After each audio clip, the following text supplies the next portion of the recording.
Espero todo bien del otro lado. Hoy voy a hablar de un tema que me parece interesante. El tema en cuestión, esto es rápidamente, así que voy a tratar de que no sea tan largo, lo suficiente, pero no tanto como para que no se entienda y no se aburran. Ese es un problema, ¿verdad? Uno se aburre. Yo aquí hablé sobre la A también, el aburrimiento. Hoy voy a hablar sobre animal. ¿Qué creen ustedes? ¿El ser humano es un animal? ¿Se cree superior al animal, acaso? ¿Qué condiciones tenemos nosotros igual a los animales? Que somos materia, somos físicos, y uno que es muy interesante, innegable de decir, es que ambos mueren, tanto la bestia como el ser humano, por más inteligente que parezca ser, y lo es, ya vamos a ver por qué, superior a los animales en este sentido, porque hay conciencia. Y hay en esta misma línea de haber conciencia, y tiene que ver con lo cognitivo, una capacidad de saber, de interesarse, no solamente en que esto sea puro instinto, sino que también hay voluntad implicada. Y esto está muy ligado al libre albedrío, ¿no? A la libertad.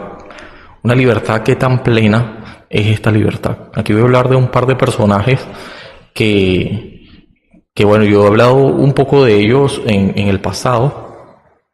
Bueno, yo he hablado del famoso Hegel. No le he dedicado un vídeo completamente a este personaje que va de la fenomenología del espíritu, y un detractor de Hegel, si se quiere, la antítesis sería Hegel de lo que planteó en su momento Kierkegaard, creo que así se pronuncia. Y vamos a ver de qué va esto, ¿no? Porque resulta que él tenía una teoría bastante interesante de cómo el ser humano, en su capacidad de conocer, que sí la tiene, pero que hay cuando tú quieres convencer a otro, enseñar de alguna manera, él tenía cierta teoría muy diferenciada, ¿no? Fíjese que yo hago muchos alargamientos vocálicos a la vez que hablo, y esto puede resultar un poco incómodo al que escucha, ¿no? Pero cuando lo hago es porque trato de organizar las ideas en el momento. Recuerden que yo no tengo aquí un teleprompter, ni esto está fríamente calculado. Simplemente, en la mayoría de los casos tengo un esquema. Eso sí, aquí tengo uno, y pueden ver que es muy escueto, y no es por irresponsable, sino que es la dinámica de cómo yo hablo de estas cosas y se van dando, ¿no? Y no es, como les dije, improvisar. Simplemente trato de no hacer mucha, no sé, preparación tan esquematizada en el momento, sino que respondo más bien a lo que yo he leído en ocasiones anteriores, pasadas y recientes, y cómo se van conjugando para, sí, exponer, dar a luz un tema, ¿sí? Y que sea interesante a la vez escucharlo. Quizás, esperemos no tanto con estas pausas prolongadas que pueden incomodar, ¿sí? Por eso es que ocurren estas. Y también hay que tener presente que los silencios, o el silencio, es parte de la comunicación en sí misma, porque revela también sobre qué es lo que uno va a decir a continuación, si es expectación o si es más bien un pensar que está allí, que inmediatamente saldrá. Lo que pasa es que en el mundo de la inmediatez el que vivimos ahora, parece que mientras más rápido sea algo mejor, ¿no? Vamos a salir de eso rápido. Y algunas personas son tan osadas y desesperadas, y a veces uno se puede incluir entre ellas, que nos atrevemos a completar frases.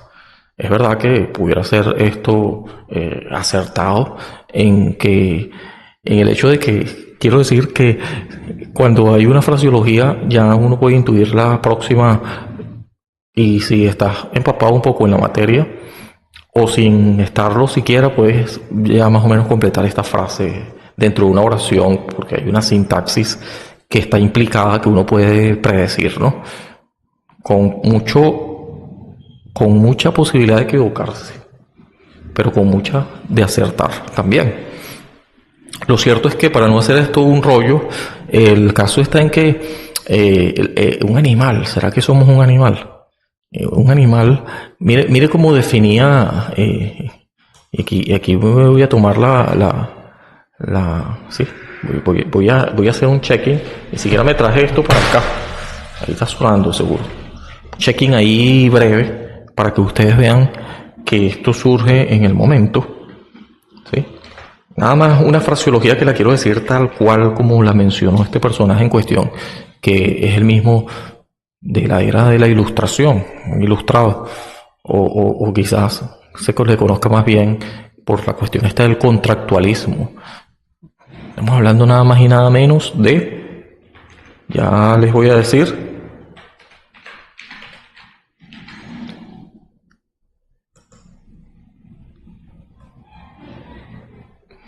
nada más y nada menos, señores, de que hay muchos que pudieron estar sonando en su cabeza. ¿Ya lo completó?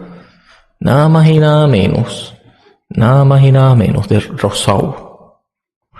¿Qué decía Jean-Jacques Rousseau?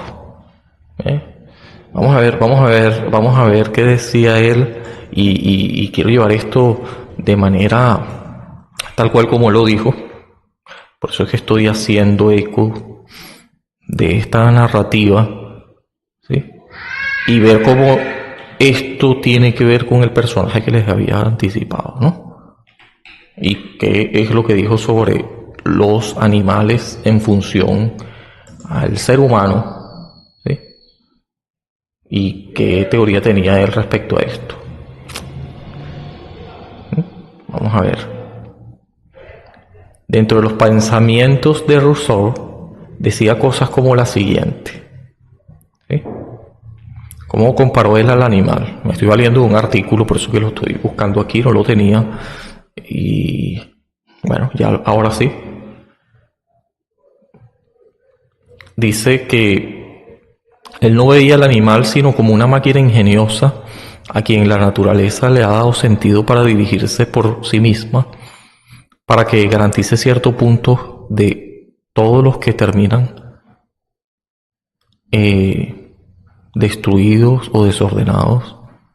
La misma cosa precisamente percibo de las máquinas humanas, con la diferencia de que la naturaleza sola lo que hace todo en las operaciones del bruto, en vez de que el hombre concurre más bien a que él pueda ir garantizando la calidad de su propio lugar en la vida, lo cual lo hace un agente libre. El uno escoge o desecha por instinto y el otro por un acto de libertad. O sea que el animal escoge o desecha solo por instinto. La diferencia que tiene el ser humano es que es libre. Es un acto de libertad. Tú desechas o escoges no por instinto, sino por libre albedrío, lo cual hace que el bruto no pueda desviarse de la regla que está prescrita. Esto es por instinto, aun cuando fuese ventajoso hacerlo. Y que el hombre, el ser humano, se desvíe de ella muchas veces en prejuicio suyo.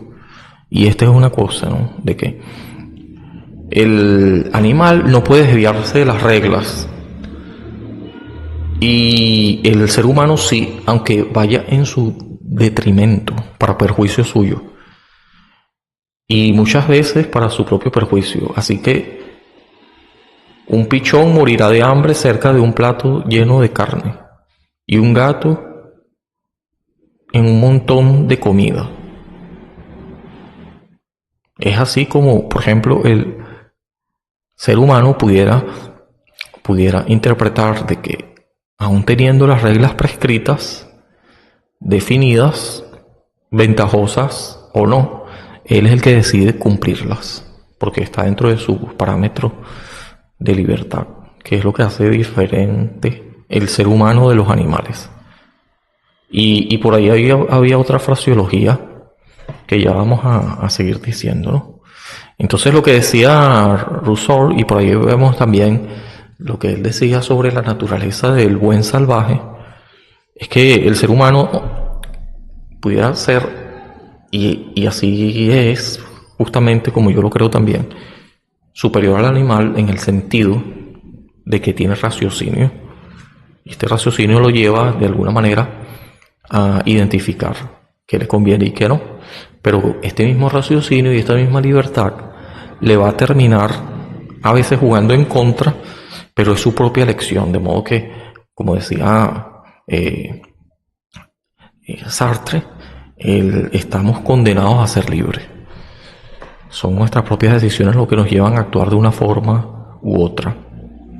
Entonces por eso es que la animalidad y la humanidad va de esa diferencia entre uno actúa por instinto, otro actúa simplemente por libertad. No está predeterminado completamente. ¿Sí? Rechaza toda la tesis cartesiana que reduce al animal a un estatus de máquina. Recuerda que René Descartes, aquí estoy también planteando esta fraseología que viene de un artículo, ¿sí? Pero vamos a recordar a René Descartes que él decía que el ser humano es como una máquina, ¿sí? En el sentido de que ya está de alguna manera concebido para moverse y para el sistema simpático y el sistema parasimpático, que ahora lo conocemos con esos nombres, no era otra cosa que actuar a veces con voluntad o de manera involuntaria, por reflejos y todo eso, ¿no? Muchos de ellos son concebidos como una máquina, porque a diferencia de una máquina que es autómata, que carece de sensibilidad, esto era lo que creían las antiguas creencias como la de Descartes, ya le estoy diciendo. El hombre es el único ser vivo con la capacidad de raciocinio, muy a diferencia de las máquinas autómatas. El criterio de diferenciación entre un hombre y los animales ha de ser el siguiente, como Rousseau lo iba a situar en el ámbito de la libertad, que ya les mencionaba. O como dice, recurriendo a una palabra que vamos a analizar, la perfectibilidad. ¿Sí? Vamos a grabar esa palabra allí, ¿no? La perfectibilidad va del hecho de que cada vez se puede ser mejor. Y de quién, mejor dicho, va a depender eso. De uno mismo. Hasta cierto grado. Porque justamente por eso tienes libertad. Y yo puedo incluso, ahí dice que el hombre es el único animal que se tropieza 2 veces con la misma piedra. No sé cuántas veces tendrá que tropezarse uno con la misma piedra. Esto suena muy poco optimista, ¿sí? Más bien, hay mayor optimismo cuando uno dice, bueno, es verdad que yo me tropecé, pero esto no me va a volver a pasar. No de la misma manera, al menos, yo tendría que ir acumulando en el ámbito de la experiencia. Y aquí hay una diferencia, entonces, muy notable entre lo que es el innatismo y lo que es el empirismo, ¿verdad? ¿Qué quiere decir esto? Bueno, que cuando nosotros decimos innatismo, es verdad que hay ciertas predisposiciones y justamente lo que decía Russell es que un animal a los pocos días o meses, no mucho, de nacido, va a determinar ya toda su vida, no va a cambiar mucho el animal en su percepción, autopercepción, entre lo que haga o no. El ser humano tiene la capacidad de, a lo largo de su vida, cambiar, ¿sí? Y lo hace justamente porque a lo largo de su vida va pasando por experiencias que le ayudan a ir acumulando aprendizaje, que puede usar en función a el perfeccionismo.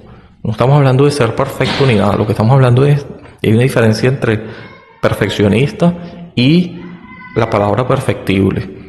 Yo aquí lo he mencionado en otra ocasión, pero quiero decirles ahora mismo, y ya ir cerrando el tema, es que un animal, propiamente dicho, cerrando el tema de Rousseau, ¿no? Ya lo abriré y vamos a ver también la relación que tiene con el personaje que les mencionaba antes, que ya lo dejé por ahí, en un punto que ya veremos a continuación. Kierkegaard, ¿sí? Cuando Kierkegaard habla del individuo, Y cuando también Sartre habla de el hecho de que estamos condenados a ser libres. ¿Sí? Aquí estoy recorriendo mi nota. Hay unos libros que podemos leer y podemos ver cómo esta idea se va desarrollando. Kierkegaard habla sobre lo estético, lo ético y lo religioso. Hay unos libros que justamente tienen que ver con eso. Temor y temblor, o de uno o de lo otro.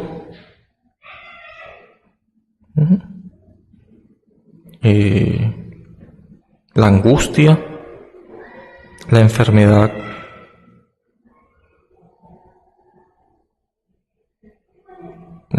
mortal. Sí, estos son unas obras del personaje Kierkegaard que muy bien vale la pena ver de qué tratan, ¿no? Y en fin, lo que les puedo decir yo acerca de estas obras es que van del hecho de que más allá de que te den una receta de qué hacer con tu vida, tú tienes que ver qué haces en función a tus propias vivencias, tus experiencias y cómo te relacionas con otras personas. Evidentemente te encuentras alrededor de muchas otras personas. Unas personas son transitorias, a lo mejor no las vas a ver más nunca en tu vida, otras van a estar ahí siempre y son muy dependientes. Algunas cosas de las que dependemos ni siquiera conocemos a las personas que están detrás. Y dígame, cuando se trata de que consideramos que no hay ninguna persona detrás, la damos por hecho. Como que si se tratara de algo que siempre ha existido y por tanto damos por sentado que siempre existirá. ¿Sí? Entonces, en ese sentido, los animales son poco agradecidos. Actúan por instinto, por sobrevivencia. Nosotros no somos así. En la mayoría de los casos las personas sí tienen una autopercepción, pero también van en función del otro. Es como los girasoles. ¿Y qué decir de los girasoles? ¿Por qué? ¿Qué es lo que hace que los girasoles se muevan? ¿Cómo se llama eso?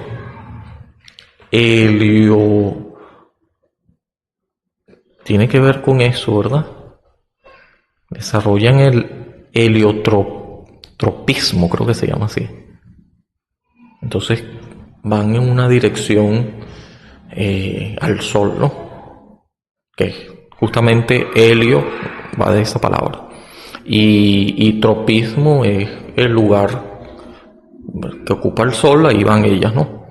Hablo de las flores, los girasoles. Esas flores grandísimas que todos conocemos, característicos por su color amarillo.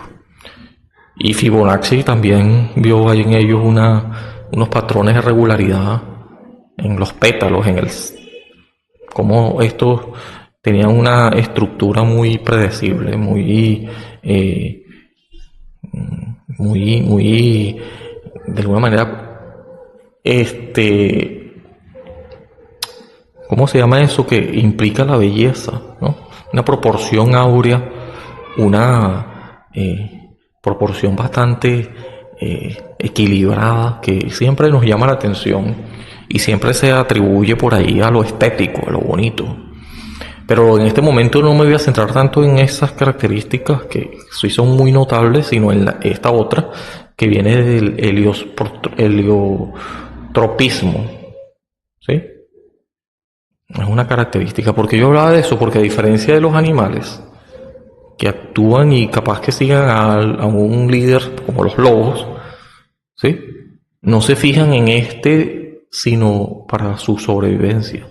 Aunque de los animales podemos aprender muchas otras cosas que, como decía el texto antes señalado de este personaje en cuestión que les leía, ¿no?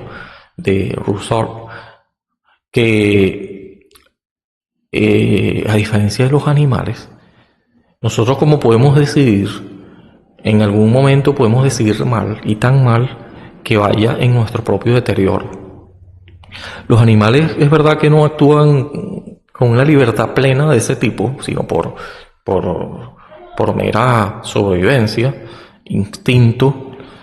Resulta que ellos no se equivocan en sus elecciones. Pueden, en todo caso, estar en un riel que les permite seguir en una subsistencia tanto propia como de su propia especie también. Digo personalmente, como de su especie. Entonces va de eso el tema del heliotropismo, como pudiéramos seguir desarrollando ese tema, es que tenemos la capacidad de perfeccionismo, vamos siendo perfectibles. En este sentido podemos fijarnos en o tener como mentores ciertas personas que nos ayuden a entender de que podemos por imitación copiar ciertas cualidades que ya han tenido alguna eficacia probada, ¿sí? Y es verdad que la cultura va de eso también, porque nosotros copiamos lo que es el contractualismo, el contrato social, porque esto nos precede. Vemos que hay una eficacia probada en eso y sencillamente lo que hacemos es terminar copiando. Es por eso que nos llega así la lengua como algo que ya estaba allí. Nosotros simplemente copiamos toda esta estructura y entendemos que tenemos que hacerlo porque se está actuando como especie. Está dentro del contrato social, es lo que nos conviene, pura autopoiesis, para perpetuar la especie.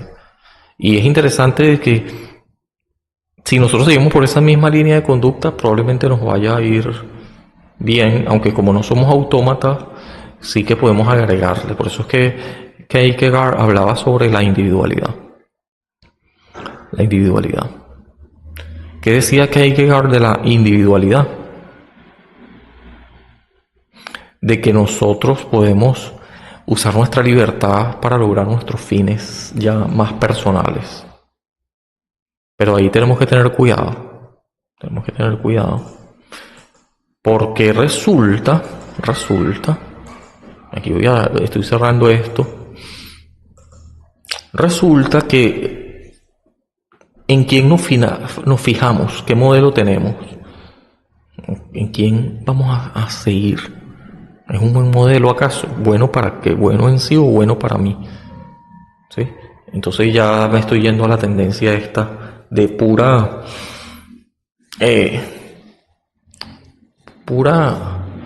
utilidad, el utilitarismo.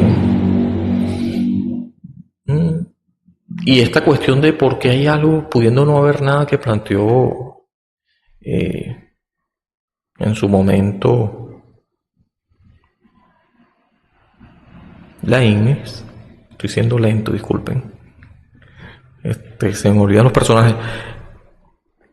Pudiéramos decir que nada tiene que ver esta pregunta con el hecho de avanzar.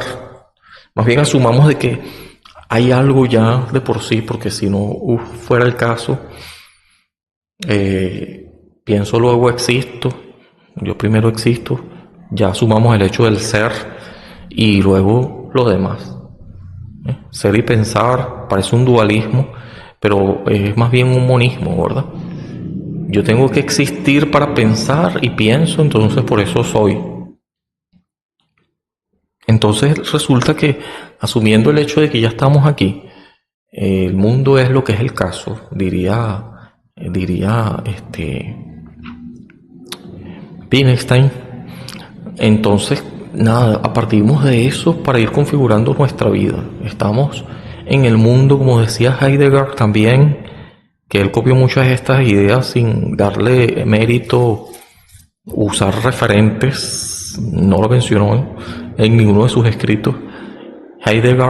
Martin Heidegger, hablando sobre que el Dasein, estamos aquí en el mundo, arrojados al mundo. Entonces, una vez que estamos arrojados en el mundo, partimos de allí y de ahí vamos construyendo nuestra propia identidad.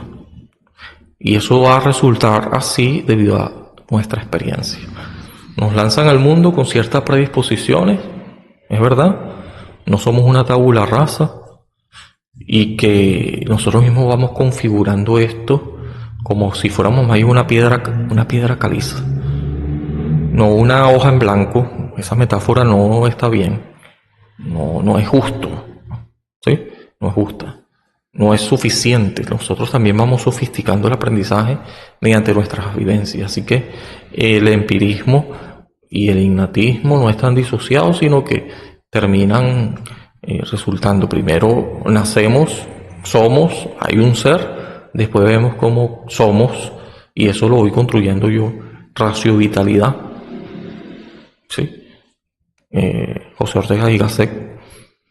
Y qué decir de Sartre cuando decía que, bueno, la existencia precede a la esencia. Yo voy construyendo mi esencia con mis propias vivencias y de quien me rodee también, dónde y cuál es mi ambiente.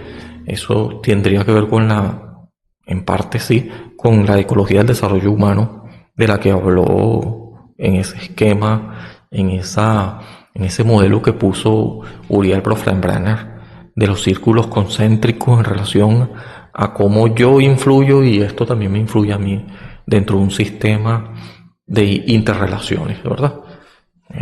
Que lo podemos ver allí en un esquema que parece todavía un modelo bastante razonable de creer y de ver cómo funciona en la práctica. Entonces allí está la confluencia con el otro, el hecho de que tal como los girasoles estamos considerando que la otra persona que existe, el ser, no soy el único, entonces tiene autoconciencia, a diferencia de los animales y los otros seres vivos también, pero que no tienen autoconciencia, no de la misma manera tan sofisticada que nos hace ver humanos a nosotros y que nos distinguen de ellos, de las otras criaturas vivas, incluidos los animales, ni de qué decir de los vegetales, ¿no?